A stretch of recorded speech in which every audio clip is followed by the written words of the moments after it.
Doctor Babasaheb Ambedkar Marathwada विश्वविद्यालय औरंगाबाद संलग्न तपस्वी पब्लिक चॅरिटेबल ट्रस्ट युवती संचालित वेंकटेश महाजन वरिष्ठ महाविद्यालय उस्मानाबाद प्रस्तुत करते हैं BA BSc द्वितीय वर्ष द्वितीय भाषा हिंदी प्रश्न पत्र तृतीय सत्र के लिए निहित पाठ निबंध शिरीष के फूल, लेखक आचार्य प्रसाद द्विवेदी जी। प्रस्तुतकर्ता डॉक्टर विनोद कुमार विलासराव वायचळ, वेदार्य। आचार्य हजारे प्रसाद द्विवेदी जी का परिचय।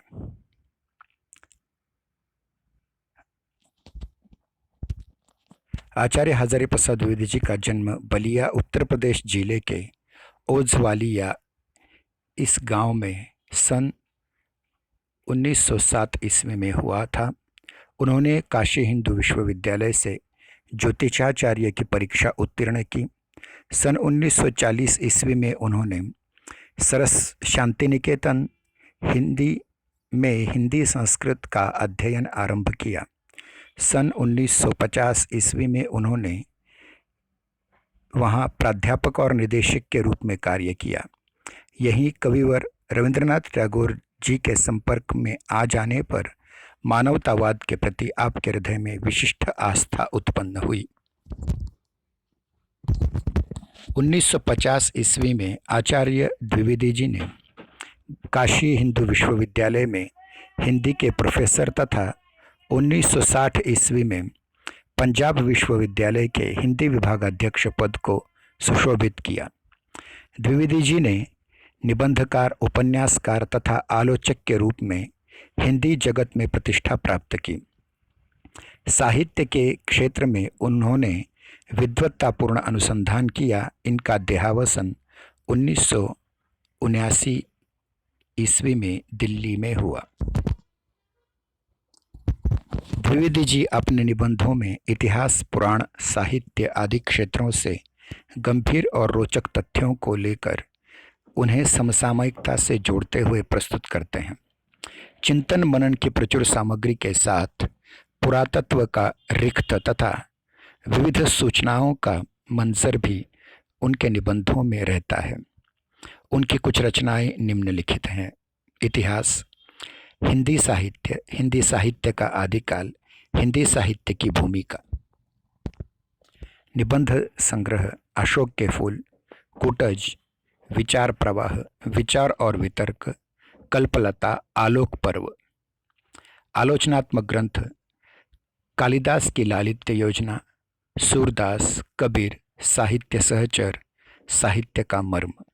उपन्यास बाणभट्ट की आत्मकथा, चारू चंद्रलेख, पुनर्नवा, अनामदास का पोथा, अथर्वैक आख्यान।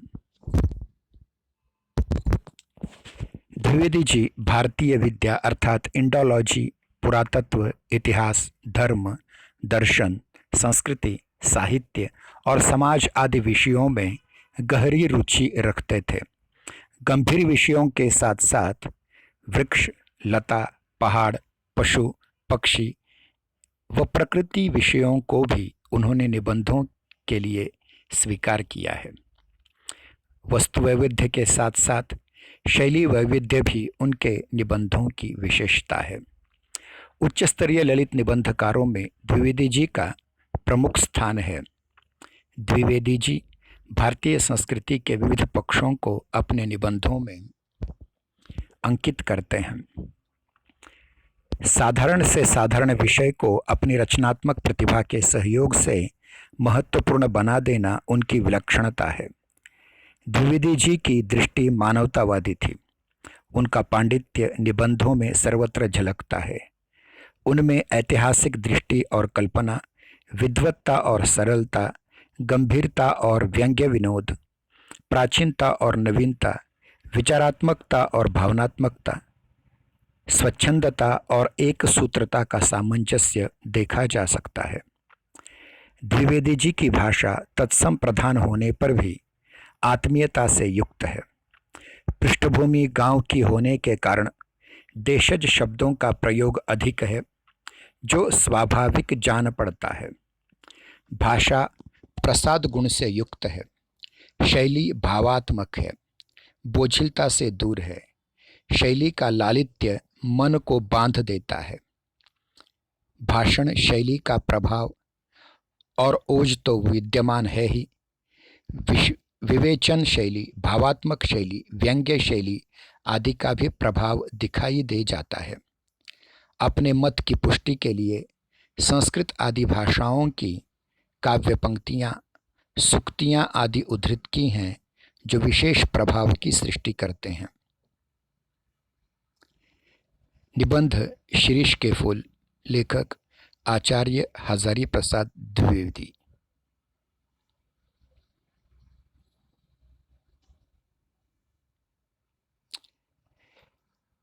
जहाँ बैठ के यह लेख लिख रहा हूँ, उसके आगे पीछे दाएं बाएं शिरीष के अनेक पेड़ हैं। ज्येष्ठ की जलती धूप में, जबकि धरित्री निर्धूम अग्निकुंड बनी हुई थी, शिरीष नीचे से ऊपर तक फूलों से लद गया था। कम फूल इस प्रकार की गर्मी में फूल सकने की हिम्मत करते हैं। कर्णिकार और आरगवध अर्थात अमलतास की बात मैं भूल नहीं रहा हूँ। वे भी आसपास बहुत हैं, लेकिन शिरीष के साथ आरगवध की तुलना नहीं की जा सकती। वह 15-20 दिन के लिए फूलता है, वसंत ऋतु के पलाश की भांति। कबीरदास को इस तरह 15 दिन के लहक उठना पसंद नहीं था। वह भी क्या कि 10 दिन फूले और फिर खंखड़ के खंखड़। दिन 10 फूला फूली के, खंखड़ भया पलास। ऐसे दुमदारों से तो लंडूरे भरे। फूल है शिरीष, वसंत के आगमन के साथ लहक उठता है। आषाढ़ तक तो निश्चित रूप से मस्त बना रहता है। मन रम गया तो भरे भादों में भी निर्घात फूलता रहता है। जब उमस से प्राण उबलता रहता है और लू से हृदय सूखता रहता है, एकमात्र शिरीष कालजयी अवधूत की भांति जीवन की अजेयता का मंत्र प्रचार करता रहता है। यद्यपि कवियों की भांति हर फूल पत्ते को देखकर मुग्ध होने लायक हृदय विधाता ने नहीं दिया है, पर नितांत ठूंठ भी नहीं हूँ। शिरीष के फूल मेरे मानस में थोड़ा हिल्लोल जरूर पैदा करते हैं। शिरीष के वृक्ष बड़े और छायादार होते हैं। पुराने इतिहास का रईस जिन मंगलजनक वृक्षों को अपनी वृक्षवाटिका की चाहर दीवारी के पास लगाया करता था, उनमें एक शिरीष भी है। बृहद संहिता 55वां अध्याय 3रा श्लोक। अशोक, अरिष्ट, पुन्नाग और शिरीष के छायादार और घनमसृण हरितिमा से परिवेष्टित वृक्षवाटिका जरूर बड़ी मनोहर दिखती होगी। वात्स्यायन ने कामसूत्र में बताया है कि वाटिका के सघन छायादार वृक्षों की छाया में ही झूला, प्रेंखा दोला लगाया जाना चाहिए। यद्यपि पुराने कवि बकुल के पेड़ में ऐसी दोलाओं को लगा देखना चाहते थे, पर शिरीष भी क्या बुरा है। डाल इसकी अपेक्षाकृत कमजोर जरूर होती है, पर उसमें झूलने वालियों का वजन भी तो बहुत ज्यादा नहीं होता। कवियों की यही तो बुरी आदत है कि वजन पर एकदम ख्याल नहीं करते। मैं तुंदिल नरपतियों की बात नहीं कर रहा हूँ, वे चाहे तो लोहे का पेड़ बनवा लें। शिरीष का फूल संस्कृत साहित्य में बहुत कोमल माना गया है। मेरा अनुमान है कि कालिदास ने यह बात शुरू में प्रचार की होगी। उनका इस फूल पर कुछ पक्षपात था, मेरा भी है। कहे गए हैं, शिरीष पुष्प केवल भौरों के पदों का कोमल दबाव सहन कर सकता है, पक्षियों का बिल्कुल नहीं। पदम सहेत भ्रमरस्य पेलवम शिरीष पुष्पम न पुनः पतत्रिणाम। अब मैं इतने बड़े कवि की बात का विरोध कैसे करूं? सिर्फ विरोध करने की हिम्मत न होती तो भी कुछ कम बुरा नहीं था। यहाँ तो इच्छा भी नहीं है। खैर, मैं दूसरी बात कर रहा था। शिरीष के फूलों की कोमलता देखकर परवर्ती कवियों ने समझा कि उसका सब कुछ कोमल है। यह भूल है। इसके फल इतने मजबूत होते हैं कि नए फूलों के निकल आने पर भी स्थान नहीं छोड़ते। जब तक नए फल पत्ते मिलकर धकिया कर उन्हें बाहर नहीं कर देते, तब तक वे डटे रहते हैं। वसंत के आगमन के समय जब सारी वनस्थली पुष्प पत्र से मरमरित होती रहती है, शिरीष के पुराने फल बुरी तरह खड़खड़ाते रहते हैं। मुझे इनको देखकर उन नेताओं की बात याद आती है जो किसी प्रकार ज़माने का रुख नहीं पहचानते और जब तक नई पौध के लोग उन्हें धक्का मारकर निकाल नहीं देते, तब तक जमे रहते हैं। मैं सोचता हूँ कि पुराने की यह अधिकार लिप्सा क्यों नहीं समय रहते सावधान हो जाती। जरा और मृत्यु, ये दोनों ही जगत के अति परिचित और अति प्रामाणिक सत्य हैं। तुलसीदास ने अफसोस के साथ इनकी सच्चाई पर मोहर लगाई थी। धरा को प्रमाण यही तुलसी, जो फरा सो जरा, जो बरा सो बुताना। मैं शिरीष के फलों को देखकर कहता हूँ कि क्यों नहीं फलते ही समझ लेते बाबा कि झड़ना निश्चित है। सुनता कौन है? महाकाल देवता सपासप कोड़े चला रहे हैं। जीर्ण और दुर्बल झड़ रहे हैं। जिनमें प्राण कण थोड़ा भी ऊर्ध्वमुखी है, वे टिक जाते हैं। दुरंत प्राणधारा और सर्वत्र व्यापक कालाग्नि का संघर्ष निरंतर चल रहा है। मूर्ख समझते हैं कि जहाँ बने हैं वहीं देर तक बने रहें तो काल देवता की आंख से भला बच जाएंगे। भोले हैं वे। हिलते बुलते रहो, स्थान बदलते रहो, आगे की ओर मुंह किए रहो तो कोड़े की मार से बच भी सकते हो, जमे कि मरे। एक एक बार मुझे मालूम होता है कि यह शिरीष एक अद्भुत अवधूत है। दुख हो या सुख, वह हार नहीं मानता। न ऊधो का लेना, न माधो को देना। जब धरती और आसमान जलते रहते हैं, तब भी वह हजरत न जाने कहाँ से अपना रस खींचते रहते हैं। मौज में आठों याम मस्त रहते हैं। एक वनस्पति शास्त्री ने मुझे बताया है कि यह उस श्रेणी का पेड़ है जो वायुमंडल से अपना रस खींचता है। जरूर खींचता होगा, नहीं तो भयंकर लू के समय इतने कोमल तंतुजाल और ऐसे सुकुमार केसर कैसे उगा सकता था। अवधूतों के मुंह से ही संसार की सबसे सरस रचनाएं निकलती हैं। कबीर बहुत कुछ इस शिरीष के समान ही थे, मस्त और बेपरवाह, पर सरस और मादक। कालिदास भी जरूर अनासक्त योगी रहे होंगे। शिरीष के फूल फक्कड़ाना मस्ती से ही उपज सकते हैं और मेघदूत का काव्य उसी प्रकार के अनासक्त अनाविल उन्मुक्त हृदय में उमड़ सकता है। जो कवि अनासक्त नहीं रह सका, जो फक्कड़ नहीं बन सका, जो किए कराए का लेखा जोखा मिलाने में उलझ गया, वह भी क्या कवि है? कहते हैं कर्नाट राज की प्रिया विज्जिका देवी ने गर्वपूर्ण कहा था कि एक कवि ब्रह्मा थे, दूसरे वाल्मीकि और तीसरे व्यास। एक ने वेदों को दिया, दूसरे ने रामायण को और तीसरे ने महाभारत को। इनके अतिरिक्त और कोई यदि कवि होने का दावा करे तो मैं कर्नाट राज की प्यारी रानी उसके सिर पर अपना बायां चरण रखती हूँ। तेषाम मूर्ध्नि ददामि वाम चरणम कर्नाट राज प्रिया। मैं जानता हूँ कि इस उपालंभ से दुनिया का कोई कवि हारा नहीं है, पर इसका मतलब यह नहीं कि कोई लजाए नहीं तो उसे डांटा भी न जाए। मैं कहता हूँ कि कवि बनना है मेरे दोस्तों तो फक्कड़ बनो। शिरीष की मस्ती की ओर देखो, लेकिन अनुभव ने मुझे बताया है कि कोई किसी की सुनता नहीं, मरने दो। कालिदास वजन ठीक रख सकते थे क्योंकि वे अनासक्त योगी की स्थित प्रज्ञता और विदग्ध प्रेमी का हृदय पा चुके थे।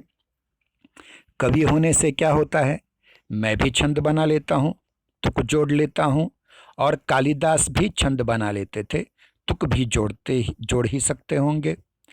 इसलिए हम दोनों एक श्रेणी के नहीं हो जाते। पुराने सहृदय ने किसी ऐसे ही दावेदार को फटकारते हुए कहा था, वयमपि कवयः कवयः कवयस्ते कालिदासाद्यः। मैं तो मुग्ध और विस्मय मूढ़ होकर कालिदास के एक एक श्लोक को देखकर हैरान हो जाता हूँ। अब इस शिरीष के फूल का ही एक उदाहरण लीजिए। शकुंतला बहुत सुंदर थी। सुंदर क्या होने से कोई हो जाता है? देखना चाहिए कि कितने सुंदर हृदय से वह सौंदर्य डुबकी लगाकर निकला है। शकुंतला कालिदास के हृदय से निकली थी। विधाता की ओर से कोई कार्पण्य नहीं था, कवि की ओर से भी नहीं। राजा दुष्यंत भी अच्छे भले प्रेमी थे। उन्होंने शकुंतला का एक चित्र बनाया था, लेकिन रह रह कर उनका मन खींच उठता था, कहीं न कहीं कुछ छूट गया है। बड़ी देर के बाद उन्हें समझ में आया कि शकुंतला के कानों में वे उस शिरीष पुष्प को देना भूल गए हैं जिसके केसर गंडस्थल तक लटके हुए थे और रह गया है शरदचंद्र की किरणों के समान कोमल और शुभ्र मृणाल का हार। कृतं न कर्णार्पितबंधनं सखे शिरीषमागंड विलंबिकेसरम नवा शरदचंद्र मरीचि कोमलम मृणाल सूत्रम रचितम स्तनांतरे। कालिदास ने यह श्लोक न लिख दिया होता तो मैं समझता कि वे भी बस और कवियों की भांति कवि थे, सौंदर्य पर मुग्ध, दुख से अभिभूत, सुख से गदगद। पर कालिदास सौंदर्य के बाह्य आवरण को भेद कर उसके भीतर तक पहुंच सकते थे। दुख हो या सुख, वे अपना भावरस उस अनासक्त कृषिवल की भांति खींच लेते थे जो निर्दलित इक्षुदंड से रस निकाल लेता है। कालिदास महान थे क्योंकि वे अनासक्त रह सकते थे। कुछ इसी श्रेणी की अनासक्ति आधुनिक हिंदी कवि सुमित्रानंदन पंत में है। कविवर रविंद्रनाथ में यह अनासक्ति थी।